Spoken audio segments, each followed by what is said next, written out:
Bem-vindo ao canal Total Audiolivros. Livro 5 Lições de Psicanálise de Sigmund Freud. Terceira lição. Senhoras e senhores, nem sempre é fácil dizer a verdade, mormente quando é mister ser conciso, e por isso vejo-me obrigado a corrigir uma inexatidão que cometi na última conferência. Dizia-lhes eu que quando, posto de lado o hipnotismo, eu forçava os doentes a comunicarem o que lhes viesse à mente, pois que saibam, apesar de tudo, aquilo que supunham ter esquecido, e a ideia que lhes brotasse havia de certamente conter em si o que se procurava, pude, com efeito, verificar que o primeiro pensamento surgido trazia o elemento desejado e se revelava como a continuação inadvertida da lembrança. Isto, porém, nem sempre é certo, foi por amor à concisão que o apresentei com essa singeleza. Na realidade, só nas primeiras vezes aconteceu que pela simples pressão de minha parte exatamente o esquecido que buscávamos se apresenta-se. Continuando a empregar o método, vinham pensamentos despropositados, que não poderiam ser o procurado e que os próprios doentes repeliam como inexatos. Já não adiantava insistência e poder-se-ia de novo lamentar o abandono do hipnotismo. Neste estado de perplexidade vali-me de um pressuposto cuja exatidão científica foi anos depois demonstrada pelo meu amigo C. G. Jung, de Zurique, e seus discípulos. Devo afirmar que às vezes é muito útil ter um pressuposto. Eu tinha em alto conceito o rigor do determinismo dos processos mentais e não podia crer que uma ideia concebida pelo doente com atenção concentrada fosse inteiramente espontânea, sem nenhuma relação com a representação mental esquecida e por nós procurada. Que não fosse idêntica a esta, explicava-se satisfatoriamente pela situação psicológica suposta. Duas forças antagônicas atuavam no doente, de um lado, o esforço refletido para trazer à consciência o que jazia deslembrado no inconsciente, de outro lado a resistência, já nossa conhecida, impedindo a passagem para o consciente do elemento reprimido ou dos derivados deste. Se fosse igual a zero ou insignificante a resistência, o olvidado se tornaria consciente sem deformação. Podemos admitir que seja tanto maior a deformação do elemento procurado quanto mais forte a resistência que o detiver. O pensamento que no doente vinha em lugar do desejado, tinha origem idêntica à de um sintoma, era uma nova substituição artificial e efêmera do reprimido e tanto menos semelhante a ele quanto maior a deformação que tivesse de sofrer sob a influência da resistência. Ele devia mostrar, porém, certa parecença com o procurado, em virtude da sua natureza de sintoma, e desde que a resistência não fosse muito intensa, seria possível, partindo da ideia, lobrigar o oculto que se buscava. O pensamento devia comportar-se em relação ao elemento reprimido com uma alusão, como uma representação do mesmo por meio de palavras indiretas. Conhecemos, no domínio da vida psíquica normal, exemplos em que situações análogas às que admitimos produzem resultados semelhantes. É o caso do xiste. O problema da técnica psicanalítica forçou-me a estudar o mecanismo da formação das pilhérias. Quero expor-lhes apenas um desses exemplos, aliás uma anedota da língua inglesa. Diz a anedota, por uma série de empresas duvidosas, dois comerciantes tinham conseguido reunir grandes cabedais e esforçavam-se para penetrar na boa sociedade. Entre outros, pareceu-lhes um meio conveniente fazerem-se retratar pelo pintor mais notável e mais careiro da cidade, cujo quadro fosse um acontecimento. Numa grande reunião foram inaugurados os custosíssimos quadros, um ao lado do outro, e os dois proprietários conduziram até a parede o mais influente crítico de arte a fim de obterem o valioso julgamento. O crítico examinou longamente o quadro, sacudiu a cabeça como se achasse falta de alguma coisa e perguntou apenas, indicando o espaço entre os dois quadros, Bativeres desaviou? Mas onde está o Redentor? Vejo que todos se riem da boa pilhéria, penetramos-lhes agora a significação. Os presentes compreendem que o crítico queria dizer, vocês são dois patifes como aqueles que ladearam o Cristo crucificado. Mas não o disse, em lugar disso exprimiu coisa que à primeira vista parece extraordinariamente abstrusa e fora de propósito, mas que logo depois reconhecemos como uma alusão à injúria que lhe estava no íntimo, e que vale perfeitamente como substituto dela. Não podemos esperar que numa anedota sejam encontradas todas as circunstâncias que pressupomos na gênese das ideias associadas dos nossos doentes, queremos todavia realçar a identidade de motivação para a anedota e para a ideia. Por que é que o nosso crítico não lhes falou claramente? Porque nele outras razões contrárias também atuavam ao lado do ímpeto de dizê-lo francamente, face a face. Não deixa de ser perigoso desfeitear pessoas de que somos hóspedes e que dispõem de criadagem numerosa, de pulsos vigorosos. A sorte poderia ser a mesma que na conferência anterior serviu de exemplo para a repressão. Por tal razão o crítico atirou indiretamente a ofensa que estava ruminando, transfigurando-a numa alusão com desabafo. É, a nosso ver, devido à mesma constelação que o paciente produz uma ideia de substituição, mais ou menos distorcida, em lugar do elemento esquecido que procuramos. Senhoras e senhores, aceitando a proposta da escola de Zurique, Bleuler, Jung e outros, convém dar o nome de complexo a um grupo de elementos ideacionais interdependentes, catequizados de energia afetiva. Vemos assim que partindo da última recordação que o doente ainda possui, em busca de um complexo reprimido, temos toda a probabilidade de desvendá-lo, desde que o doente nos proporcione um número suficiente de associações livres. Mandamos o doente dizer o que quiser, conscios de que nada lhe ocorrerá à mente senão aquilo que indiretamente dependa do complexo procurado. Talvez lhes pareça muito fastidioso este processo de descobrir os elementos reprimidos, mas, asseguro-lhes, é o único praticável. No emprego desta técnica o que ainda nos perturba é que com frequência o doente se detém, afirmando não saber dizer mais nada, que nada mais lhe venha à ideia. Se assim fosse, se o doente tivesse razão, o método ter-se-ia revelado impraticável. Uma observação atenta mostra, contudo, que as ideias livres nunca deixam de aparecer. É que o doente, influenciado pela resistência disfarçada em juízos críticos sobre o valor da ideia, retém-na ou de novo a afasta. Para evitá-la põe-se previamente o doente a par do que pode ocorrer, pedindo-lhe renuncie a qualquer crítica, sem nenhuma seleção deverá expor tudo o que lhe vier ao pensamento, mesmo que lhe pareça errôneo, despropositado ou absurdo e, especialmente, se lhe for desagradável a vinda dessas ideias à mente. Pela observância dessa regra garantimos-nos o material que nos conduz ao roteiro do complexo reprimido. Esse material associativo que o doente rejeita como insignificante, quando em vez de estar sob a influência do médico está sob a da resistência, representa para o psicanalista o minério de onde com simples artifício de interpretação há de extrair o metal precioso. Se diante de um doente quiserem os presentes ter um conhecimento rápido e provisório dos complexos reprimidos, sem lhes penetrar na ordem e nas relações, podem dispor da experiência da associação, cuja técnica foi aperfeiçoada por Jung, em 1906, e seus discípulos.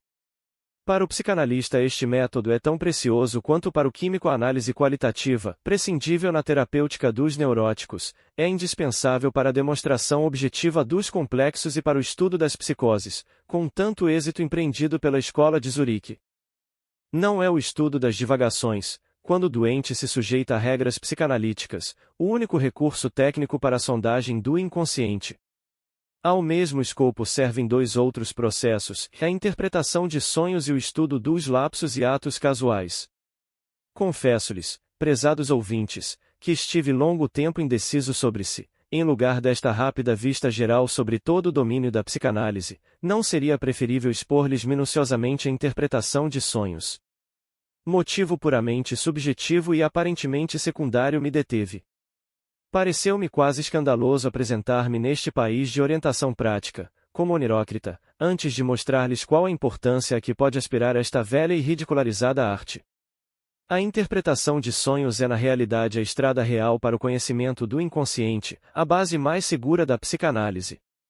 É campo onde cada trabalhador pode por si mesmo chegar a adquirir convicção própria, como atingir maiores aperfeiçoamentos. Quando me perguntam como pode uma pessoa fazer-se psicanalista, respondo que é pelo estudo dos próprios sonhos. Os adversários da psicanálise, com muita habilidade, têm até agora evitado estudar de perto a interpretação de sonhos, ou têm oposto ao de longe objeções superficialíssimas. Se não repugna aos presentes, ao contrário, aceitar as soluções dos problemas da vida onírica, já não apresentam aos ouvintes dificuldade alguma as novidades trazidas pela psicanálise. Não se esqueçam de que se nossas elaborações oníricas noturnas mostram de um lado a maior semelhança externa e o mais íntimo parentesco com as criações da alienação mental, são, de outro lado, compatíveis com a mais perfeita saúde na vida desperta. Não é nenhum paradoxo afirmar que quem fica admirado ante essas alucinações, delírios ou mudanças de caráter que podemos chamar normais, sem procurar explicá-los, não tem a menor probabilidade de compreender, senão como qualquer leigo, as formações anormais dos estados psíquicos patológicos.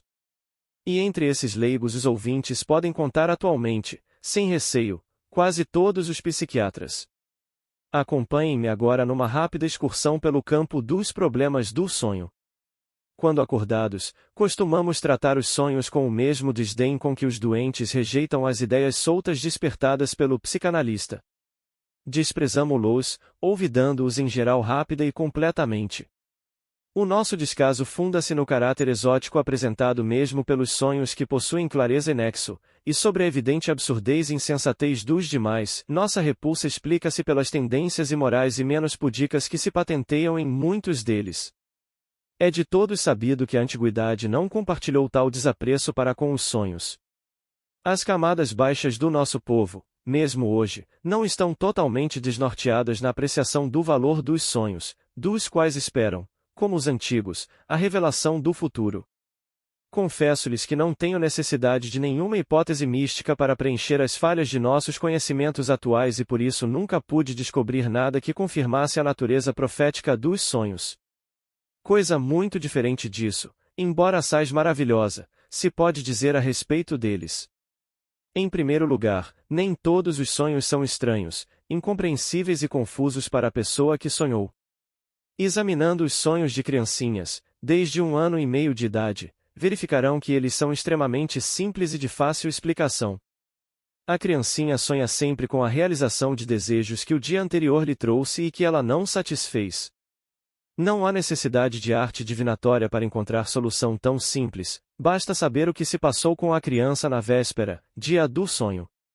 Estaria certamente resolvido, e de modo satisfatório, o enigma do sonho, se o do adulto não fosse nada mais que o da criancinha, realização de desejos trazidos pelo dia do sonho. E o é de fato. As dificuldades que esta solução apresenta removem-se uma a uma, mediante a análise minuciosa dos sonhos. A primeira objeção e a mais importante é a de que os sonhos dos adultos via de regra têm um conteúdo ininteligível, sem nenhuma semelhança com a satisfação de desejos. Resposta: e estes sonhos estão distorcidos, o processo psíquico correspondente teria originariamente uma expressão verbal muito diversa. O conteúdo manifesto do sonho, recordado vagamente de manhã e que, não obstante a espontaneidade aparente, se exprime em palavras com esforço, deve ser diferenciado dos pensamentos latentes do sonho que se tem de admitir como existentes no inconsciente. Esta deformação possui mecanismo idêntico ao que já conhecemos desde quando examinamos a gênese dos sintomas histéricos, e é uma prova da participação da mesma interação de forças mentais tanto na formação dos sonhos como na dos sintomas. O conteúdo manifesto do sonho é o substituto deformado para os pensamentos inconscientes do sonho. Esta deformação é obra das forças defensivas do ego, isto é, das resistências que na vigília impedem, de modo geral, a passagem para a consciência, dos desejos reprimidos do inconsciente, enfraquecidas durante o sono. Estas resistências ainda são suficientemente fortes para só os tolerar disfarçados. Quem sonha, portanto, reconhece tão mal o sentido de seus sonhos, como o histérico as correlações e a significação de seus sintomas. De que há pensamentos latentes do sonho e que entre eles e o conteúdo manifesto existe de fato o nexo aludido, os presentes se convencerão pela análise de sonhos, cuja técnica se confunde com a da psicanálise. Pondo de lado a aparente conexão dos elementos do sonho manifesto, procurarão os senhores evocar ideias por livre associação, partindo de cada um desses elementos e observando as regras da prática psicanalítica. De posse deste material chegarão aos pensamentos latentes do sonho com a mesma perfeição com que conseguiram surpreender no doente o complexo oculto, por meio das ideias sugeridas pelas associações livres a partir dos sintomas e lembranças. Pelos pensamentos latentes do sonho, descobertos desse modo, pode-se ver sem mais nada como é justo equiparar o sonho dos adultos ao das crianças. O que agora, como verdadeiro sentido do sonho, substitui o seu conteúdo manifesto, e isto é sempre claramente compreensível, liga-se às impressões da véspera e se patenteia como a realização de um desejo não satisfeito. O sonho manifesto que conhecem no adulto graças à recordação pode então ser descrito como uma realização velada de desejos reprimidos. Podem agora os ouvintes, por uma espécie de trabalho sintético, examinar o processo mediante o qual os pensamentos inconscientes do sonho se disfarçam no conteúdo manifesto. Esse processo, que denominamos elaboração onírica, é digno de nosso maior interesse teórico, porque em nenhuma outra circunstância poderíamos estudar melhor do que nele os processos psíquicos, não suspeitados, que se passam no inconsciente, ou, mais exatamente, entre dois sistemas psíquicos distintos, como o consciente e inconsciente. Entre tais processos psíquicos recentemente descobertos ressaltam notavelmente o da condensação e o do deslocamento. A elaboração onírica é um caso especial da influência recíproca de agrupamentos mentais diversos, isto é, o resultado da divisão psíquica, e parece essencialmente idêntico ao trabalho de deformação que transforma em sintomas os complexos cuja repressão fracassou. Pela análise dos sonhos descobrirão os senhores ainda mais, com surpresa, porém do modo mais convincente possível, o papel importantíssimo e nunca imaginado que os fatos e impressões da tenra infância exercem no desenvolvimento do homem. Na vida onírica a criança prolonga, por assim dizer, sua existência no homem, conservando todas as peculiaridades e aspirações, mesmo as que se tornam mais tarde inúteis. Com força irresistível apresentar-se-lhes são os processos de desenvolvimento, repressões, sublimações e formações reativas, de onde saiu, da criança com tão diferentes disposições, o chamado homem normal, esteio e em parte vítima da civilização tão penosamente alcançada. Quero ainda fazer notar que pela análise de sonhos também podemos descobrir que o inconsciente se serve, especialmente para a representação de complexos sexuais, de certo simbolismo, em parte variável individualmente e em parte tipicamente fixo, que parece coincidir com o que conjecturamos por detrás dos nossos mitos e lendas. Não seria impossível que essas últimas criações populares recebessem, portanto, do sonho, a sua explicação. Impende-nos adverti-los finalmente de que não se deixem desorientar pela objeção de que aparecimento de pesadelos contradiz o nosso modo de entender o sonho como satisfação de desejos. Além de que é necessário interpretar os pesadelos antes de sobre eles poder firmar qualquer juízo, pode dizer-se de modo geral que a ansiedade que os acompanha não depende assim tão simplesmente do conteúdo onírico, como muitos imaginam por ignorar as condições da ansiedade neurótica.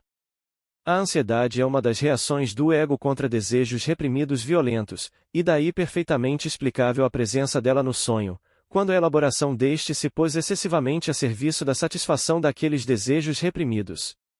Como veem, o estudo dos sonhos já estaria em si justificado, pelo fato de que proporciona conclusões sobre coisas de que por outros meios dificilmente chegaríamos a ter noção. Foi todavia no decorrer do tratamento psicanalítico dos neuróticos que chegamos até ele. Pelo que até agora dissemos podem compreender facilmente que a interpretação de sonhos, quando não a estorvam em excesso as resistências do doente, leva ao conhecimento dos desejos ocultos e reprimidos, bem como dos exemplos entretidos por este. Posso agora tratar do terceiro grupo de fenômenos psíquicos cujo estudo se tornou recurso técnico da psicanálise. Os fenômenos em questão são as pequenas falhas comuns aos indivíduos normais e aos neuróticos, fatos aos quais não costumamos ligar importância, o esquecimento de coisas que deviam saber e que às vezes sabem realmente, por exemplo a fuga temporária dos nomes próprios, os lapsos de linguagem, tão frequentes até mesmo conosco, na escrita ou na leitura em voz alta, atrapalhações no executar qualquer coisa, perda ou quebra de objetos etc., bagatelas de cujo determinismo psicológico de ordinário não se cuida, que passam sem reparo como casualidades, como resultado de distrações, desatenções e outras condições semelhantes. Juntam-se ainda os atos e gestos que as pessoas executam sem perceber e, sobretudo, sem lhes atribuir importância mental, como sejam trautear melodias, brincar com objetos, com partes da roupa ou do próprio corpo etc. Essas coisinhas, os atos falhos, como os sintomáticos e fortuitos, não são assim tão destituídas de valor como por uma espécie de acordo tácito e hábito admitir.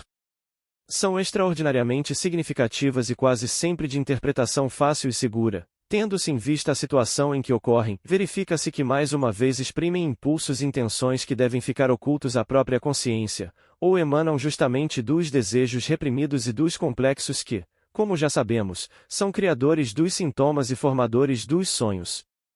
Fazem jus à mesma consideração que os sintomas, e o seu exame, tanto quanto o dos sonhos, pode levar ao descobrimento da parte oculta da mente. Por elas o homem trai, em regra, os mais íntimos segredos.